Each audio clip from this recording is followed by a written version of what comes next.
La Terre a connu des océans sans rivage, des forêts sans racines, des ciels où rien ne regardait en retour. Pendant des milliards d'années, elle a changé de visage sans laisser de traces conscientes de ses métamorphoses. Les montagnes se sont élevées, puis effondrées. Les espèces quantuae sont apparues, ont prospéré, puis se sont effacées, souvent sans héritier visible. Dans cette durée presque inconcevable, l'humanité n'occupe qu'un instant étroit, à peine perceptible dans les couches profondes du temps. Nous avons appris à mesurer, à nommer, à croire que notre présence marquait un tournant décisif. Pourtant, sous nos villes et nos archives, la planète poursuit ses cycles lents, indifférente au récit que nous tissons. La question n'est peut-être pas de savoir combien de temps nous durerons, mais ce que signifie exister dans une histoire qui ne nous attendait pas. Les premiers siècles de la Terre n'ont rien à voir avec ce que nous imaginons lorsque nous pensons à un monde vivant. La planète, il y a près de 4,5 milliards d'années, n'était qu'un caillot de matière en fusion, un chaos de feu et de roches. À cette époque, les premiers atomes s'assemblent, formant les bases élémentaires de ce que nous connaissons aujourd'hui. Un monde où l'eau, l'air et la terre s'entrelacent métissent dans un équilibre qui permettra la vie, mais ce n'est que bien plus tard que cette danse s'organisera de façon visible. Au commencement, il n'y a que la chaleur, l'énergie brute et un silence implacable, un silence qui durera pendant des millions d'années. Si l'on s'aventure à penser cette époque, il est difficile de concevoir un monde où la Terre n'a pas encore rencontré l'empreinte de la vie. Une Terre silencieuse, dépourvue de tout ce qui pourrait rappeler la diversité et la complexité du monde naturel tel que nous le vivons aujourd'hui. Il est si facile de considérer notre époque comme un aboutissement, un moment de l'histoire qui semble culminer dans l'intelligence humaine, la capacité à transformer et modeler l'environnement. Pourtant, avant que la première cellule vivante n'apparaisse, la planète n'était que poussière, lumière et chaleur, sans témoin pour voir ces premiers gestes de la nature. Ces premiers instants, invisibles à nos yeux modernes, ont pourtant façonné les contours de tout ce qui viendra. Ce n'est qu'avec l'apparition de l'eau que la Terre commence à prendre une forme que nous pouvons à peine imaginer. Un monde océanique, mouvant, d'une beauté et d'une violence invisibles dans l'immensité des océans primordiaux. L'eau, en s'accumulant, a commencé à transformer la surface de la Terre en un terrain propice à l'apparition de la vie. Pendant des milliards d'années, ces océans primordiaux ont été le seul endroit où la vie pouvait, lentement et presque secrètement, germer. Sans l'œil de l'humanité pour observer, la planète continuait de se transformer. Des milliers de millions de petites unités biologiques ont émergé, se développant dans les ombres des abysses, chacune d'elles traçant une ligne invisible dans l'histoire de la Terre. Les océans étaient tout. Le temps, à cette époque, ne se comptait pas en jours et en années. Il se mesurait en cycles lents, presque imperceptibles à l'échelle humaine. Des siècles se sont écoulés avant que les premières formes de vie n'émergent à la surface. Les premières cellules, simples et fragiles, n'étaient qu'une ébauche de ce que l'évolution allait plus tard créer. Mais dans cette simplicité résidait déjà la capacité à se multiplier, à interagir avec l'environnement, à se transformer. La vie s'adaptait à son monde et ce monde n'avait pas encore de nom. Rien n'indiquait qu'il allait un jour abriter des êtres conscients de leur existence. Les premières traces de la vie étaient minuscules, invisibles à l'œil nu, et pourtant elles ont marqué le début de ce qui allait être un processus d'évolution incessant. Si nous imaginons cette époque lointaine, nous pouvons presque sentir l'ombre de ce qui allait venir, une présence invisible mais tangible, prête à se déployer dans un monde d'eau et de roches. L'évolution biologique prenait son cours, façonnant, modifiant, cherchant des réponses à des questions qu'aucune forme de vie ne pouvait encore formuler. La Terre, avant l'arrivée de l'humanité, ne connaissait pas encore de séparation nette entre les éléments qui la composaient. La vie, si fragile et timide au début, a évolué dans des couches de gaz, de minéraux et d'eau, prenant forme petit à petit. En ce temps-là, les premières cellules vivantes étaient les seules à être témoins de l'évolution de ce monde. Ces formes de vie primitives ont joué un rôle crucial. Elles ont modifié l'atmosphère, ont produit de l'oxygène, créant lentement mais sûrement les conditions nécessaires à l'émergence d'autres formes de vie. À chaque étape de cette évolution, la Terre devenait un peu plus semblable à ce que nous connaissons aujourd'hui, mais toujours sans forme, sans objectif. Ce monde primitif était dénué de l'apparence que nous lui attribuons maintenant. Pas de forêts luxuriantes, pas d'animaux, pas de signes visibles de vie, juste des micro-organismes invisibles aux yeux des géologues modernes. Pourtant, ces minuscules organismes ont été responsables de la transformation de la planète, modifiant l'atmosphère, l'eau et même la surface terrestre. Le sol, qui semblait immobile, a été modifié par la vie microscopique qui y évoluait, creusant des racines invisibles, laissant des empreintes légères mais profondes dans l'histoire de la Terre. En l'absence de toute forme de vie visible, la Terre semblait vide. Et pourtant, elle n'était jamais vraiment silencieuse. Le souffle des vents et des océans créait des symphonies invisibles, et les mouvements tectoniques, imperceptibles pour les premières meilleures formes de vie, modifiant constamment le visage de la planète. Ces processus, bien qu'invisibles à nos yeux, ont joué un rôle déterminant dans la formation des continents, des océans et de l'atmosphère. Il est presque fascinant de penser que tout ce que nous considérons aujourd'hui comme naturel, de la plus simple molécule à la plus complexe structure, était en train de se préparer dans l'ombre, attendant que le moment soit venu pour le grand déploiement de la vie. Cette longue époque, où la vie n'était encore qu'un secret partagé entre les micro-organismes, a été marquée par l'absence de tout témoin. La Terre était un endroit immense et incompréhensible, un monde dans lequel la vie existait, mais n'était pas encore visible. Ces formes de vie invisibles ont pavé la voie à des changements d'une ampleur que personne ne pouvait prévoir. Les premiers changements dans l'atmosphère et dans l'eau ont transformé le monde, et sans que personne n'y prête attention, des millions d'années d'adaptation ont permis à la vie de s'implanter sur la surface de la planète. Il a fallu des éons pour que l'oxygène que ces premières formes de vie ont produit modifie définitivement la composition de l'atmosphère, créant une condition propice à la vie multicellulaire. Ce n'était qu'alors que la surface de la Terre a commencé à devenir le théâtre de la grande aventure de la vie, telle que nous la connaissons aujourd'hui. Mais tout cela, tout ce développement, a eu lieu dans l'ombre du monde ancien, loin des regards des créatures conscientes. La Terre, si silencieuse avant l'apparition des humains, continuait à changer, prête à offrir ses merveilles au monde à venir. Les premières formes de vie sur Terre n'avaient aucune conscience de ce qui allait se produire. Elles étaient simplement une réponse à un environnement qui était encore en train de se former. Et pourtant, dans cet obscur commencement, résidait déjà la promesse de tout ce qui allait suivre. Mais la question demeure. Que signifie tout cela quand le monde dans lequel nous vivons était à peine un monde ? Que signifiera notre propre passage lorsque la Terre continuera, indifférente, à se transformer sous nos pieds ? Les changements qui ont modelé la Terre avant l'arrivée de l'humanité étaient invisibles, presque imperceptibles à une échelle humaine.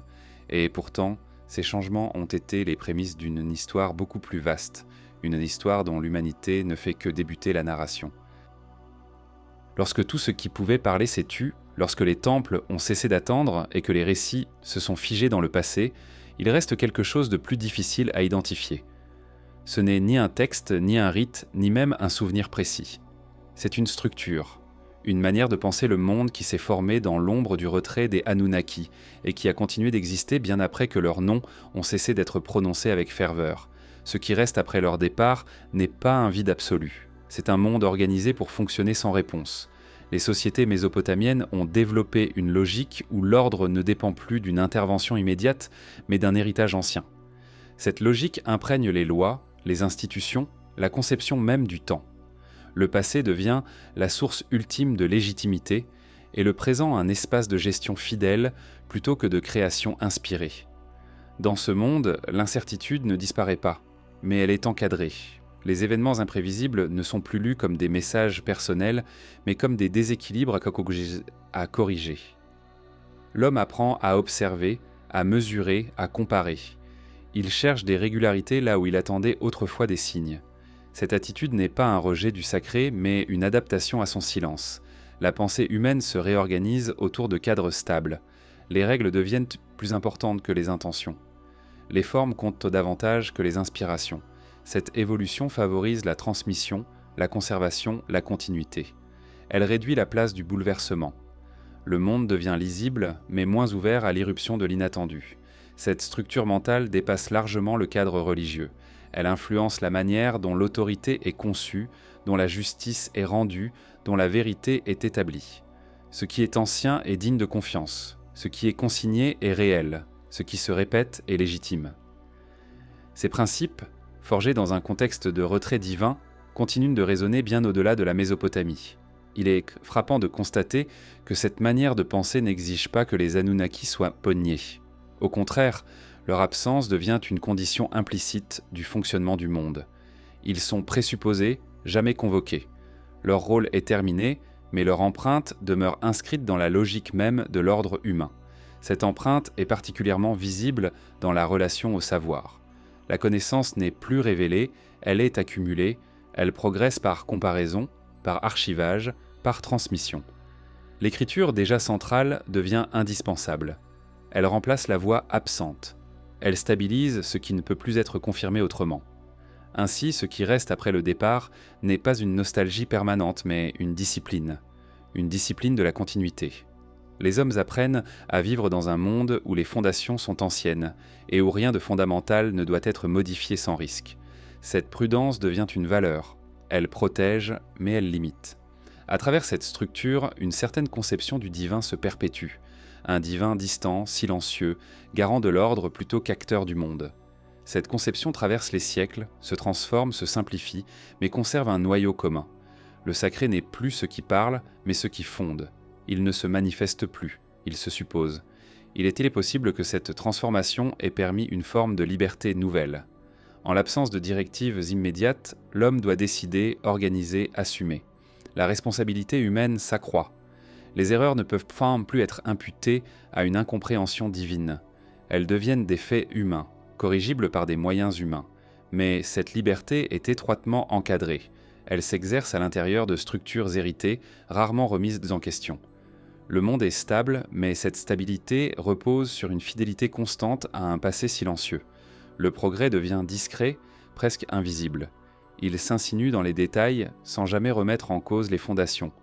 Ce qui reste après le départ des Anunnaki, c'est donc une manière de continuer sans attendre, une manière de donner du sens sans réponse, une manière de vivre dans un monde où l'origine est lointaine et où le présent ne dialogue plus avec elle. Cette condition n'est pas présentée comme tragique, elle est simplement vécue. Lorsque l'on regarde ces textes aujourd'hui, ce n'est pas la disparition des dieux qui frappe le plus, mais la capacité humaine à intégrer cette disparition sans effondrement. Les sociétés mésopotamiennes n'ont pas sombré dans le chaos, elles ont ajusté leur regard, déplacé leurs attentes, transformé leurs relations au sacré. Dans ce déplacement, quelque chose de profondément humain apparaît. La faculté de construire du sens même lorsque les sources anciennes se taisent. La capacité de préserver une mémoire tout en acceptant qu'elle ne soit plus vivante. L'aptitude à maintenir un ordre sans garantie extérieure. Les Anunnaki, en se retirant sans adieu, ont laissé derrière eux plus qu'un silence. Ils ont laissé un monde obligé d'apprendre à se soutenir lui-même. Ce monde n'est pas vide. Il est dense de règles, de gestes, de récits figés, de structures mentales durables. Il est marqué par une absence qui a façonné sa forme. Et peut-être est-ce là l'héritage le plus durable de leur départ. Non pas une réponse à la question de ce qu'ils sont devenus, mais une trace dans la manière dont les hommes ont appris à penser l'ordre, le temps et le sacré sans voix pour les guider. Une trace silencieuse, inscrite non dans un événement, mais dans la continuité même de la pensée humaine, qui continue d'avancer, attentive à ce qui ne revient pas, et organisée autour de ce qui reste. Il arrive un moment discret dans l'histoire de la Terre où la vie cesse d'être seulement fragile. Rien ne l'annonce clairement. Aucun événement net, aucun seuil visible, seulement une continuité silencieuse où certaines formes commencent à persister là où d'autres disparaissaient, sans laisser de suite. La planète, encore largement dominée par des océans instables et des climats changeants, devient peu à peu un lieu où l'existence ne se limite plus à l'instant. Durant des millions d'années, la vie n'a fait qu'apparaître et s'éteindre. Chaque tentative semblait provisoire, dépendante d'un environnement imprévisible. Les premières cellules se reproduisaient, se divisaient en, puis disparaissaient maintenant au gré des variations chimiques et thermiques. Rien ne garantissait leur continuité. Mais lentement, sans intention ni plan, certaines lignées ont développé une capacité nouvelle, survivre au changement. Cette endurance n'était pas une conquête soudaine. Elle s'est construite à travers une accumulation presque imperceptible de modifications, des membranes plus résistantes, des mécanismes internes capables de réparer, de stocker, de ralentir. La vie a commencé à se stabiliser non pas en contrôlant son milieu, mais en apprenant à composer avec lui. Ce n'était pas encore une domination, plutôt une patience. À mesure que cette persistance s'installait, la Terre changeait elle aussi. L'atmosphère devenait moins hostile. Les océans offraient des zones plus constantes, moins soumises aux bouleversements extrêmes. Ces transformations n'étaient donc pas le fruit d'une intention, mais d'interactions prolongées entre le vivant et le non-vivant. La planète et la vie entraînant dans une relation plus durable, presque silencieuse, où chacune modifiait lentement l'autre. La durée devient alors un facteur central. Exister ne suffit plus. Il faut rester, traverser les cycles, supporter les variations. Certaines formes de vie y parviennent en ralentissant leur activité, d'autres en se multipliant rapidement, d'autres encore en s'associant. La coopération apparaît non comme un idéal, mais comme une solution pragmatique à l'instabilité. Des cellules vivent à l'intérieur d'autres cellules. Des échanges se mettent en place. Ce qui était solitaire devient collectif. Ce passage vers la durée marque une transformation profonde, bien que discrète. La vie cesse d'être un phénomène éphémère pour devenir une présence continue. Les lignées se prolongent, la mémoire biologique s'installe, inscrite non dans des récits, mais dans des structures internes, transmises de génération en génération. Chaque organisme porte désormais en lui une histoire silencieuse, faite d'adaptations successives à un monde changeant. Il est important de noter que cette durée n'est jamais garantie. Même les formes les plus résistantes restent de vulnérables, mais la différence est là. Certaines survivent suffisamment longtemps pour influencer leur environnement. Elles modifient la composition de l'eau, de l'air, du sol. Elles créent des niches étroites où d'autres formes peuvent apparaître. La vie devient cumulative. Chaque génération hérite non seulement de traits biologiques, mais aussi d'un monde légèrement transformé par celles qui l'ont précédé. À ce stade, la Terre n'est toujours pas un monde familier. Les paysages restent austères, dominés par des étendues liquides, des terres nues, des cieux chargés de particules. Pourtant, sous cette apparente monotonie, une complexité croissante s'installe. Les cycles biologiques s'entrelacent avec les cycles géologiques. Le vivant commence à participer activement à la stabilité de certains équilibres, sans jamais les contrôler totalement. La notion même de temps se transforme pour la vie.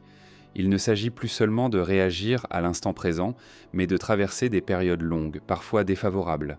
Certaines formes entrent en dormance, d'autres ralentissent contre leur métabolisme, d'autres encore misent sur la diversité, produisant des variantes dont certaines survivront.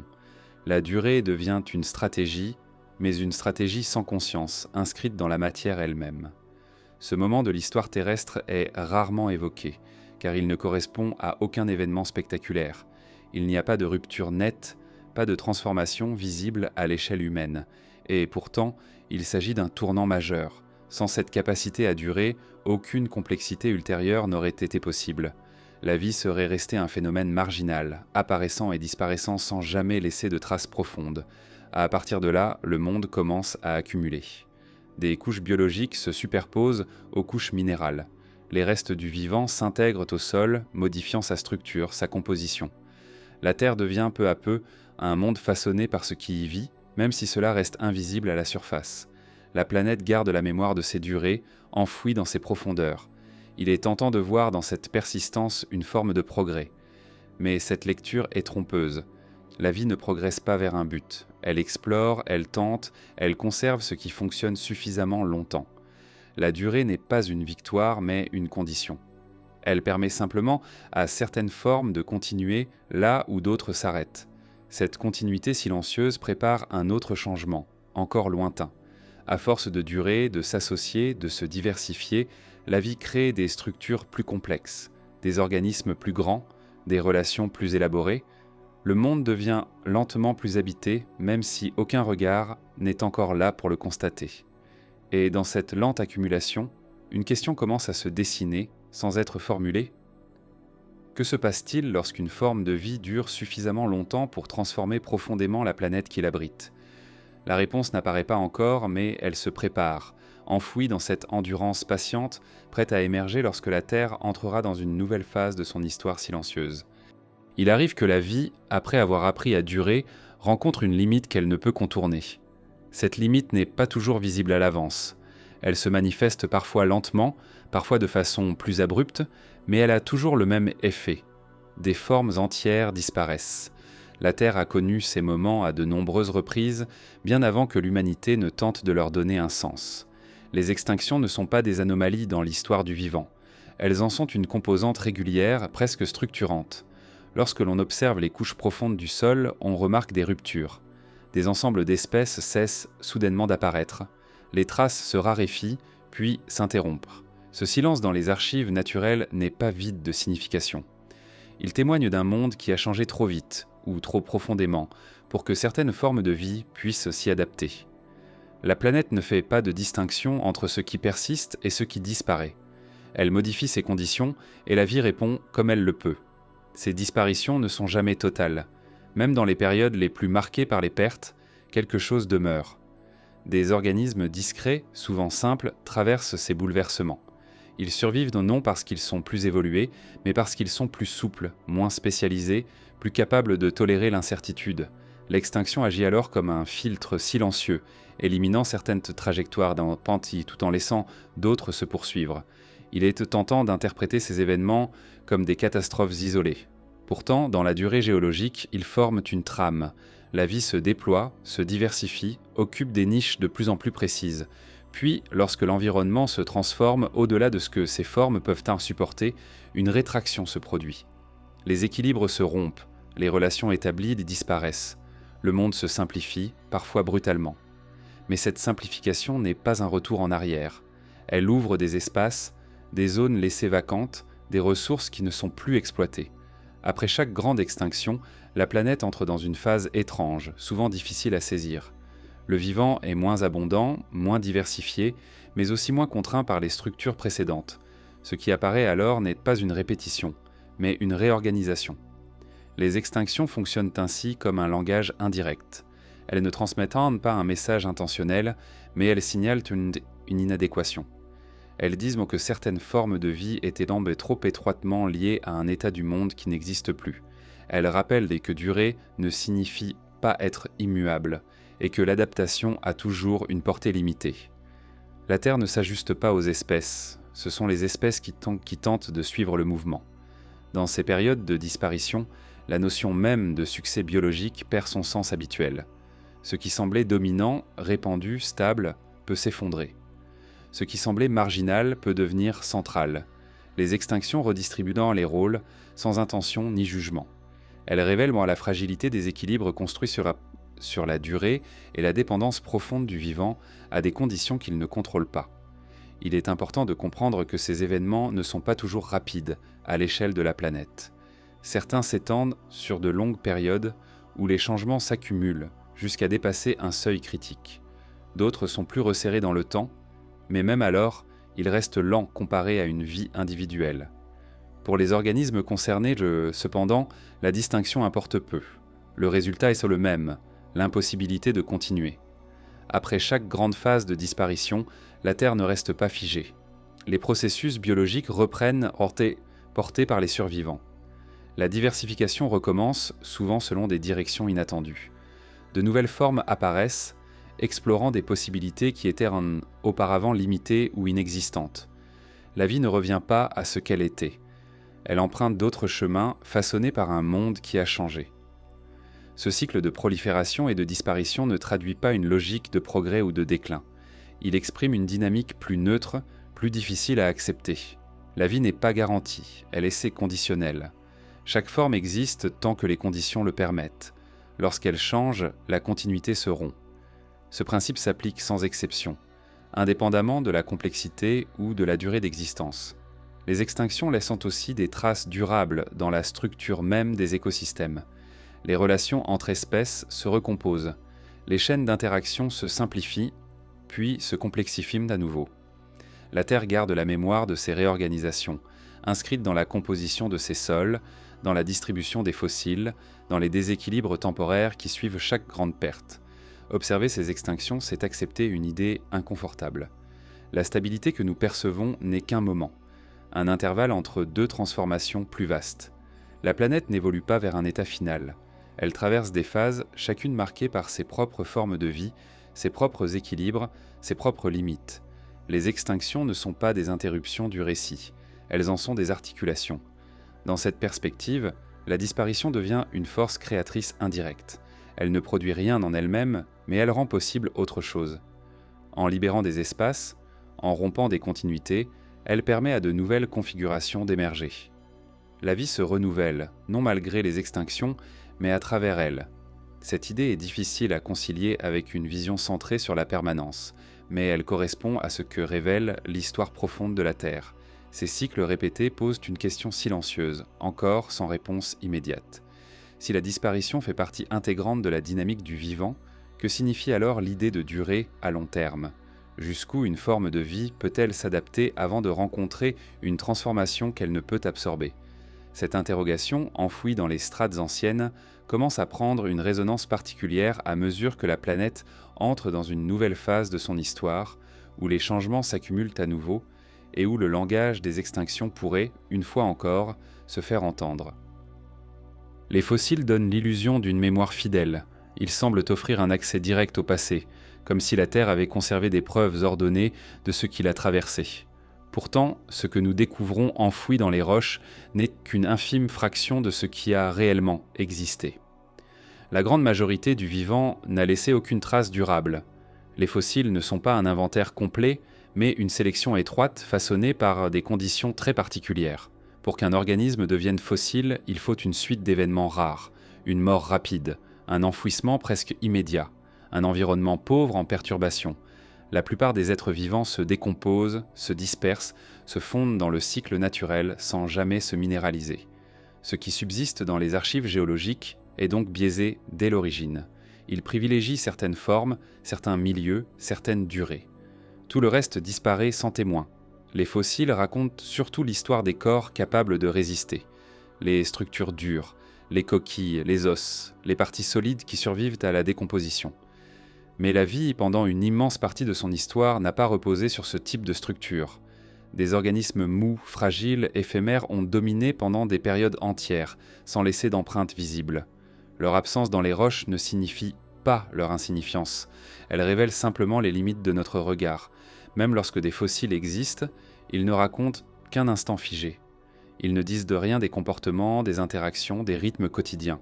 Ils ne montrent pas comment ces organismes se déplaçaient, se nourrissaient, entraient en relation avec leur environnement. Toute une dimension du vivant reste inaccessible. Les fossiles sont des silhouettes immobiles d'un monde qui, lui, était en mouvement constant. Il y a aussi le silence des transitions. Les fossiles montrent des apparitions et des disparitions, mais rarement les étapes intermédiaires. Les changements graduels, les adaptations progressives, les hésitations de l'évolution sont souvent absents. Cela crée l'impression de rupture nette, de surgissement soudain. En réalité, ces transformations se déroulaient sur des durées longues, imperceptibles à l'échelle d'une vie individuelle. Ce que les fossiles omettent, c'est le lent glissement d'une forme vers une autre. Ce silence nourrit parfois l'idée que l'histoire de la vie serait faite de sauts brusques, de moments exceptionnels. Mais cette lecture est trompeuse. La plupart des changements se produisent dans des zones que les archives géologiques capturent mal, des environnements instables, des milieux peu propices à la conservation. Les zones côtières, les forêts anciennes, les sols riches en activités biologiques ont souvent effacé leurs propres traces. La vie la plus dynamique est aussi celle qui disparaît le plus facilement. Il existe également un biais temporel. Plus on remonte loin dans le passé, plus les traces deviennent rares. Les couches anciennes ont été déformées, recyclées, enfouies profondément. Une grande partie des premiers chapitres de la vie terrestre a été effacée par les mouvements mêmes de la planète. Ce que nous appelons les débuts du vivant repose sur quelques indices fragmentaires, interprétés avec prudence. L'essentiel de cette période demeure hors de portée. Les fossiles ne racontent pas non plus l'abondance réelle. Une espèce très répandue peut n'apparaître que rarement dans les archives, tandis qu'une autre, plus localisée, peut laisser de nombreuses traces si les conditions étaient favorables. Cela fausse notre perception de l'importance relative des formes de vie passées. Ce que nous croyons dominant ne l'était pas forcément. Ce que nous jugeons marginal a pu jouer un rôle central. Il y a enfin ce que les fossiles ne peuvent, par nature, jamais révéler. L'expérience. Ce que signifiait exister dans un monde sans plantes terrestres. Ce que ressentait un organisme exposé à un ciel différent, à des océans plus chauds, à une atmosphère étrangère. Ces dimensions échappent comme totalement à l'enregistrement minéral. Elles relèvent d'un vécu qui ne se fossilise pas. Pourtant, malgré ces absences, les fossiles restent précieux. Non pour ce qu'ils prétendent raconter, mais pour ce qu'ils suggèrent. Chaque trace est un indice indirect, une invitation à imaginer ce qui manque. Les silences eux-mêmes deviennent informatifs. Ils rappellent que notre compréhension est partielle, construite à partir de fragments, toujours susceptibles d'être révisés. Ce que les fossiles ne racontent pas, c'est aussi la continuité invisible. Entre deux espèces connues, il y a eu des milliers de formes intermédiaires. Entre deux périodes marquées, il y a eu des millions d'années de stabilité relative, de routines biologiques, de cycles répétés. La vie ne se résume pas à des moments exceptionnels. Elle est faite surtout de durées tranquilles, de répétitions silencieuses. Cette prise de conscience modifie notre rapport au passé. Elle nous oblige à l'humilité. Nous ne lisons pas une histoire complète, mais un palimpseste incomplet, où chaque découverte est entourée d'un vaste inconnu. La Terre n'a pas conservé un récit destiné à être compris. Elle a simplement accumulé des traces sans souci de cohérence ni de clarté. À mesure que l'on accepte ses limites, une autre question émerge. Si tant de formes de vie ont existé sans laisser de traces, combien de mondes biologiques entiers nous échappent totalement ? Combien de façons d'exister ont fleuri, puis disparu sans jamais être inscrites dans la pierre ? Cette invisibilité remet en perspective notre propre présence. L'humanité accorde une grande importance à la trace, à l'archive, à la mémoire. Mais l'histoire profonde de la Terre montre que la disparition sans vestige est la norme, non l'exception. La plupart des existences se sont déroulées sans laisser de marques durables. Ce constat ne diminue pas leur réalité. Il souligne simplement que la persistance matérielle n'est pas une condition de l'importance. En observant ce que les fossiles ne racontent pas, on commence à percevoir la vie autrement. Non comme une succession de formes figées, mais comme un flux continu où l'essentiel se joue dans ce qui n'est jamais conservé. La Terre a été vivante bien au-delà de ce que ces roches peuvent montrer, et cette vie invisible, absente des archives, a préparé le terrain pour des formes nouvelles, plus complexes, plus structurées. Cette accumulation silencieuse de transformations non documentées conduit lentement vers une autre phase, une période où la vie ne se contente plus de persister et de se diversifier discrètement, mais commence à modifier profondément la surface même de la planète. Une phase où le vivant devient visible à grande échelle, laissant des empreintes qui, cette fois, ne pourront plus être ignorées. Il existe une période dans l'histoire de la Terre où la vie cesse d'être seulement discrète pour devenir progressivement visible à l'échelle de la planète. Rien ne se produit brusquement. Aucun seuil clair ne marque ce passage. Mais peu à peu, le vivant commence à transformer durablement les surfaces, les cycles, les paysages. Ce n'est pas une conquête, c'est une accumulation. Pendant des millions d'années, la vie avait appris à durer, à traverser les extinctions, à se recomposer après chaque effacement. Désormais, elle explore. Elle teste des formes nouvelles, des structures inédites, des relations plus complexes. Cette phase peut être comprise comme une longue expérience, menée sans intention, sans direction consciente, mais avec une constance remarquable. La Terre devient un espace d'essai continu où chaque organisme participe sans le savoir à une expérimentation collective. Les océans, longtemps seuls théâtre du vivant, commencent à changer de rôle. Ils restent centraux, mais la vie ne s'y contente plus d'exister. Elle y construit des réseaux, des chaînes d'interdépendance de plus en plus fines. Certains organismes filtrent, d'autres recyclent, d'autres encore structurent l'espace autour d'eux. Les fonds marins se couvrent lentement de formes fixes, de colonies, de structures qui modifient les courants, la lumière, la circulation des nutriments. Le milieu cesse d'être neutre. Il devient façonné par ce qui y vit. Sur les terres émergées, longtemps hostiles, la vie avance avec prudence. Elle ne s'impose pas d'un seul mouvement. Elle s'installe par fragments. Des organismes simples colonisent dans les surfaces nues, altèrent les roches, participent à la formation des premiers sols. Ce processus est lent, presque imperceptible à l'échelle humaine, mais déterminant. La surface de la Terre commence à se transformer sous l'effet du vivant, non par domination, mais par persistance. Cette expansion progressive s'accompagne d'une diversification des formes. La vie explore des tailles, des modes d'organisation, des rythmes d'existence variés. Certains organismes deviennent plus grands, d'autres plus spécialisés. Des relations nouvelles apparaissent, la dépendance devient réciproque. Ce qui vit seul devient rare. Ce qui vit en interaction devient la norme. La planète se peuple de réseaux invisibles, de liens qui unissent des formes très différentes dans une même dynamique. Ce qui frappe dans cette période, c'est l'absence totale de plan. Rien n'indique que la vie cherche à atteindre une complexité particulière. Elle ne vise pas un état final.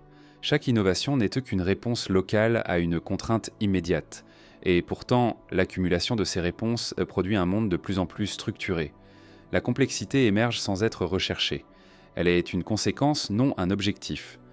À mesure que ces structures se multiplient, la Terre devient moins instable pour certaines formes de vie. Les cycles biologiques contribuent à amortir certaines variations environnementales. Les sols retiennent mieux l'eau, les atmosphères locales se modifient. Des zones plus constantes apparaissent. Ces instabilités relatives permettent à des organismes plus exigeants d'exister. La vie crée ainsi les conditions de sa propre diversification, sans jamais en avoir conscience. Cette lente expérience du vivant se déroule sur des durées qui dépassent toute perception individuelle. Des lignées apparaissent, prospèrent, puis s'éteignent sans laisser de descendants directs. D'autres persistent, se transforment, donnent naissance à des formes nouvelles. La majorité des tentatives échouent, mais l'échec n'est pas un terme définitif. Il est intégré au processus. Ce qui ne fonctionne pas disparaît, laissant place à d'autres configurations. Il est tentant de lire cette histoire comme une montée progressive vers plus de sophistication. Mais cette lecture est trompeuse. La vie explore dans toutes les directions. Certaines formes deviennent plus simples, d'autres réduisent leurs fonctions. La complexité n'est qu'une option parmi d'autres, viable dans certains contextes, inutile dans d'autres. Ce que révèle cette période, c'est surtout la plasticité du vivant, sa capacité à emprunter des chemins très différents à partir de bases communes. À ce stade, la Terre est déjà profondément transformée par la vie, bien avant toute présence humaine. Les paysages que nous considérons comme naturels sont le résultat de cette longue coévolution. Les sols, les cycles de nutriments, les équilibres atmosphériques portent la marque de millions d'années d'interactions biologiques. La planète que nous habitons n'est pas un décor neutre. Elle est le produit d'une histoire vivante. Pourtant, malgré cette expansion, la vie reste vulnérable. Les équilibres qu'elle crée sont locaux, temporaires. Les changements globaux continuent de survenir. Les climats fluctuent, les continents se déplacent, les océans se modifient. À chaque grande transformation, l'expérience du vivant est remise en question. Certaines structures s'effondrent, d'autres résistent. La diversité se contracte puis se redéploie. Cette alternance entre stabilité relative et bouleversement profond donne à la vie son caractère expérimental. Rien n'est acquis. Chaque configuration est testée dans le temps. Certaines durent longtemps, d'autres disparaissent rapidement. La planète n'interrompt jamais ce processus. Elle offre des conditions, puis les modifie. Le vivant répond, s'ajuste ou s'éteint. Ce long dialogue muet entre la Terre et la vie ne vise pas l'émergence d'une espèce particulière. Il n'anticipe rien. Il produit simplement un monde de plus en plus habité, de plus en plus structuré par des relations biologiques. Ce monde devient progressivement capable de soutenir des formes de vie dotées de systèmes internes plus complexes, de comportements plus élaborés, de perceptions plus fines. Sans le savoir, cette lente expérience prépare un terrain inédit. Un monde où certaines espèces ne se contenteront plus de s'adapter passivement, mais commenceront à modifier activement leur environnement à grande échelle. Un monde où l'impact d'une seule lignée pourra dépasser celui de millions d'années d'évolution diffuse. Cette possibilité n'est encore qu'une potentialité, enfouie dans la complexité croissante du vivant. Alors que la Terre poursuit cette expérimentation silencieuse, une question commence à se dessiner, encore lointaine. Que se passe-t-il lorsque l'une des formes issues de cette longue histoire cesse de participer passivement à l'expérience et commence à se penser comme son aboutissement ? Cette interrogation reste en suspens, tandis que la planète entre doucement dans une phase où le vivant ne sera plus seulement un acteur parmi d'autres, mais un facteur de transformation globale. Bien avant que le mot civilisation n'existe, bien avant que l'humanité ne se pense comme capable de bâtir, d'organiser et de laisser des traces durables, la Terre connaissait déjà des formes d'ordre complexes. Elle n'était bien là pas consciente d'elle-même, elle ne produisait ni monuments ni récits. Pourtant, elle structurait profondément le monde, parfois sur des durées qui dépassent celles de nombreuses sociétés humaines. Lorsque l'on observe certains écosystèmes anciens, il devient difficile de les réduire à de simples assemblages d'organismes. Ils fonctionnaient comme des systèmes cohérents, stables, capables de transformer leur environnement de manière durable. Des réseaux de vie interdépendants modifiaient les sols, régulaient les cycles de l'eau, influençaient les climats locaux. Ces structures n'avaient pas de centre décisionnel, pas de hiérarchie explicite, mais elles produisaient des effets comparables à ceux que l'on attribue habituellement aux civilisations. Les grands récifs anciens en sont un exemple discret mais révélateur. Construits lentement par des organismes minuscules, ils ont modifié les océans sur des échelles immenses. Ils ont créé des habitats, détourné des courants, influencé la circulation des nutriments. Leur croissance s'est étalée sur des périodes si longues qu'elle échappe presque à notre conception du temps. Ces structures, visibles aujourd'hui sous forme de formations rocheuses, témoignent d'une organisation collective sans intention, mais d'une efficacité remarquable.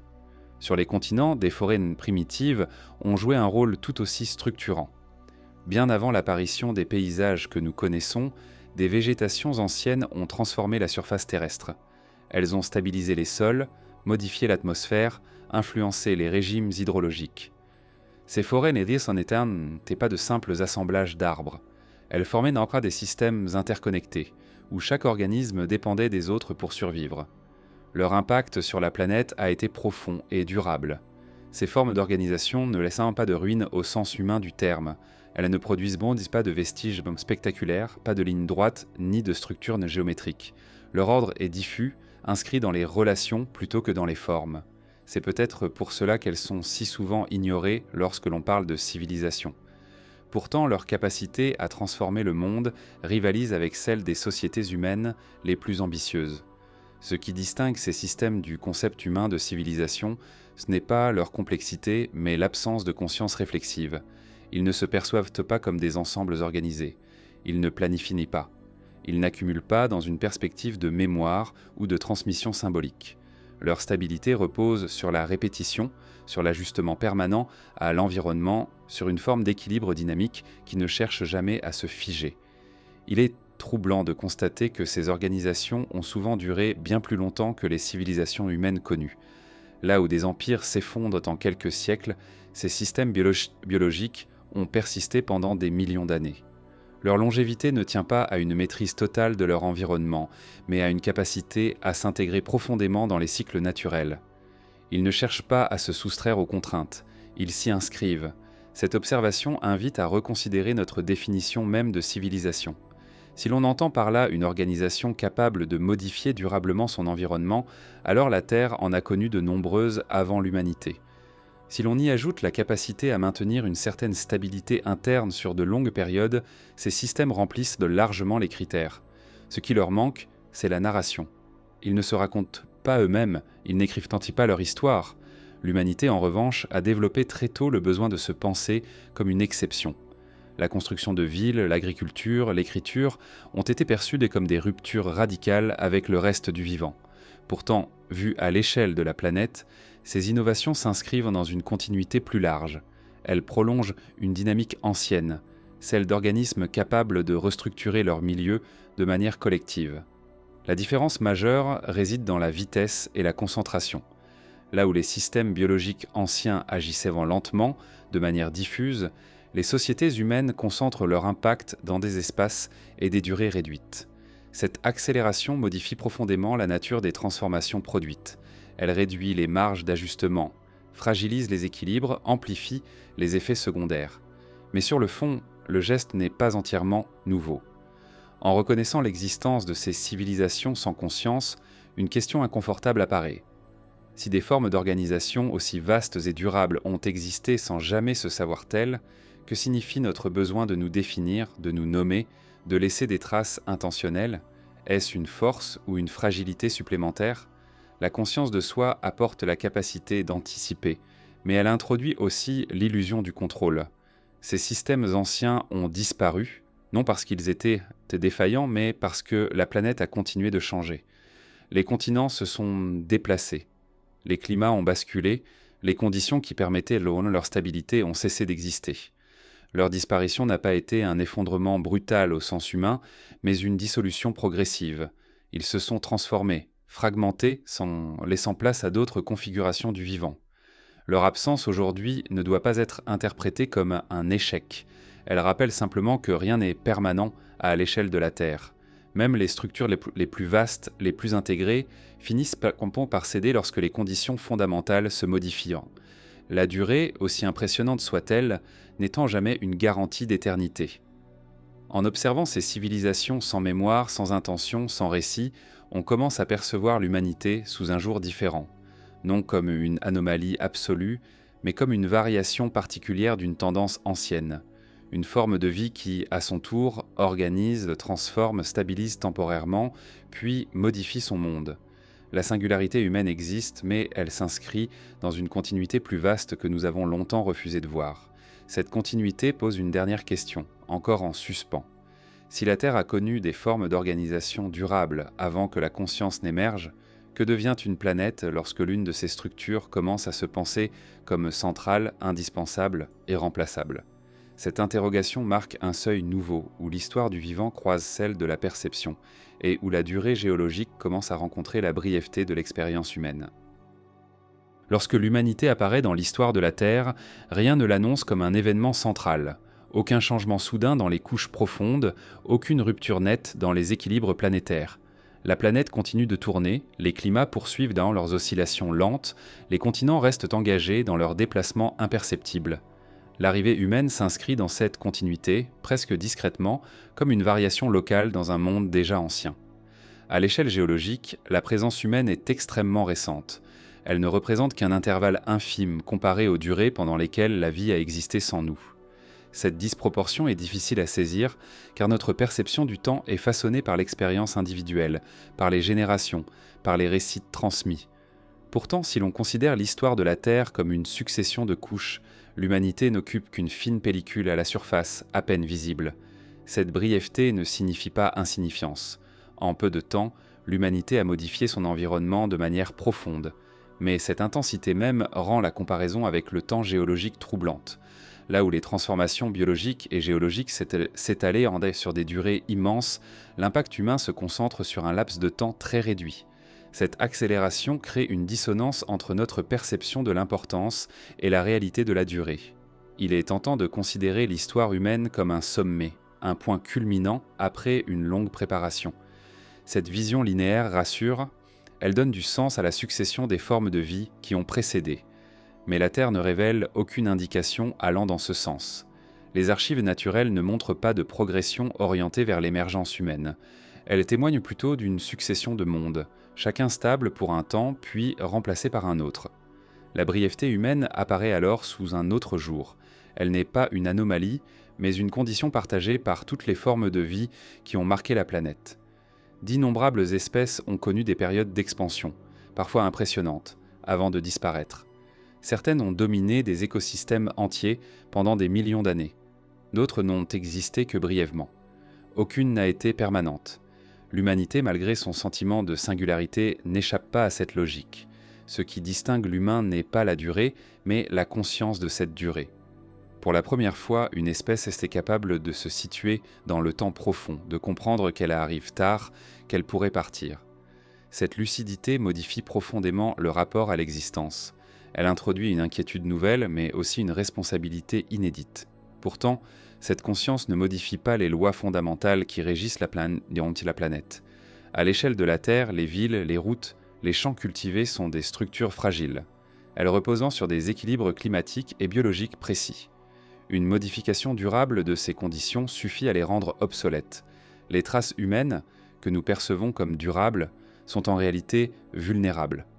Les constructions s'érodent, les matériaux se dégradent, les paysages artificiels se transforment rapidement dès que l'entretien cesse. Il est instructif de comparer les vestiges humains aux traces laissées par d'autres périodes de la vie terrestre. Certains récifs fossiles ont résisté bien plus longtemps que la plupart des constructions humaines. Des couches biologiques anciennes ont modifié durablement la composition des roches. À côté de ces empreintes, l'impact humain, bien que spectaculaire à court terme, reste incertain sur le long terme. Sa persistance dépendra de processus qui échappent largement à notre contrôle. La brièveté humaine se manifeste aussi dans la fragilité de ses organisations. Les sociétés se forment, se transforment, disparaissent à un rythme rapide comparé au cycle naturel. Les langues, les cultures, les systèmes politiques évoluent en quelques siècles. Ce mouvement constant donne l'illusion d'un progrès continu, mais il révèle surtout une instabilité profonde. Rien ne garantit la continuité des structures actuelles sur des durées longues. Cette instabilité contraste fortement avec la lenteur des processus géologiques. Les montagnes s'érodent, les océans s'ouvrent et se referment, les climats oscillent selon des rythmes étendus. Ces mouvements ne tiennent aucun compte des projets humains. Ils se poursuivent imperturbables, qu'une civilisation prospère ou décline. La planète n'ajuste pas ses cycles à notre présence. Elle intègre simplement nos actions dans une dynamique plus vaste. Face à cette réalité, une question silencieuse émerge. Comment une espèce aussi récente, aussi brève peut-elle se penser comme centrale ? Cette interrogation ne remet pas en cause l'importance de l'expérience humaine, mais elle invite à la replacer dans un cadre plus large. L'histoire de la Terre n'est pas une histoire humaine prolongée vers le passé. C'est une histoire indépendante, dans laquelle l'humanité n'est qu'un épisode parmi d'autres. Cette prise de conscience peut provoquer un sentiment de décalage. Nos récits le valorisent de la mémoire, la transmission, la continuité culturelle. Pourtant, à l'échelle géologique, ces continuités sont extrêmement fragiles. Elles reposent sur des conditions spécifiques, susceptibles de changer. La Terre a déjà connu des mondes où aucune trace de culture consciente n'existait. Elle pourrait en connaître à nouveau. Il ne s'agit pas de prédire une disparition imminente, ni de réduire l'humanité à une simple parenthèse sans valeur. Il s'agit de reconnaître une réalité temporelle. La durée humaine est courte, son intensité est forte. Cette combinaison est rare, mais elle n'est pas sans précédent dans l'histoire du vivant. D'autres formes ont connu des expansions rapides suivies de déclins. La Terre les a intégrées, puis dépassées. En acceptant cette brièveté, le regard sur notre place se transforme. L'importance ne se mesure plus seulement en termes de domination ou de permanence, mais en termes d'interaction avec un monde ancien. La question devient moins celle de la durée absolue que celle de la manière dont cette durée limitée s'inscrit dans une histoire plus vaste. Cette réflexion conduit naturellement vers une interrogation plus délicate encore. Si l'humanité n'est qu'un épisode bref à l'échelle géologique, que signifie alors son pouvoir de transformation actuel ? Comment interpréter l'impact d'une espèce passagère capable de modifier rapidement des équilibres construits sur des millions d'années ? Cette tension entre brièveté et influence ouvre une nouvelle phase du récit, où la notion de domination commence à être remise en question, et où la Terre apparaît non plus comme un décor, mais comme un système dont la résilience sera bientôt mise à l'épreuve. L'idée de domination est récente dans l'histoire de la Terre. Pendant la majeure partie du temps, aucune forme de vie n'a prétendu contrôler son environnement à grande échelle. Les organismes s'adaptaient, modifiaient localement leur milieu, puis disparaissaient lorsque les conditions changeaient. Avec l'humanité apparaît autre chose, la conviction diffuse qu'un monde peut être compris, organisé, exploité et maintenu selon des objectifs définis. Cette conviction ne s'est pas imposée d'un seul coup. Elle s'est formée lentement, à mesure que la capacité d'agir dépassait la capacité de subir. Dominer une planète ne signifie pas seulement y survivre. Cela implique l'idée que les processus naturels peuvent être orientés, ralentis ou accélérés. Les fleuves le sont détournés, les sols remodelés, les cycles biologiques simplifiés. Cette domination ne se manifeste pas toujours par la force, mais par la répétition. Une transformation isolée reste locale. Une transformation répétée devient structurelle. C'est dans cette accumulation que réside la singularité humaine. Pourtant, à l'échelle de la Terre, cette domination est partielle. Les humains modifient tant à la surface, influencent tant les équilibres biologiques, mais restent dépendants de systèmes qu'ils ne maîtrisent pas entièrement. Les climats, les océans, les dynamiques profondes échappent encore à toute volonté consciente. La planète tolère l'intervention humaine tant qu'elle reste compatible avec ses propres cycles. Cette tolérance n'est pas une reconnaissance. C'est une conséquence provisoire d'un équilibre encore intact. Il est tentant d'associer domination et permanence. L'idée que ce qui est contrôlé peut être maintenu indéfiniment. Pourtant, l'histoire du vivant montre que la domination est souvent éphémère. Des espèces ont dominé des environnements entiers pendant des durées considérables, avant de disparaître lorsque les conditions ont changé. Leur domination n'a laissé que des traces indirectes, intégrées au fonctionnement global de la planète. La domination humaine se distingue par sa rapidité. En un temps très court, des transformations majeures se sont produites. Les paysages ont changé d'aspect, les relations entre espèces ont été bouleversées. Certaines formes de vie ont vu leur espace se réduire jusqu'à disparaître. Cette accélération modifie la nature même de la domination. Elle réduit le temps d'ajustement, tant pour les écosystèmes que pour les sociétés humaines elles-mêmes. Dominer une planète suppose aussi une capacité de projection. L'humain agit en fonction d'objectifs à long terme, parfois abstraits. Il anticipe, planifie, calcule. Cette projection donne l'illusion d'une maîtrise globale, mais elle repose sur des modèles incomplets, sur une compréhension partielle de systèmes extrêmement complexes.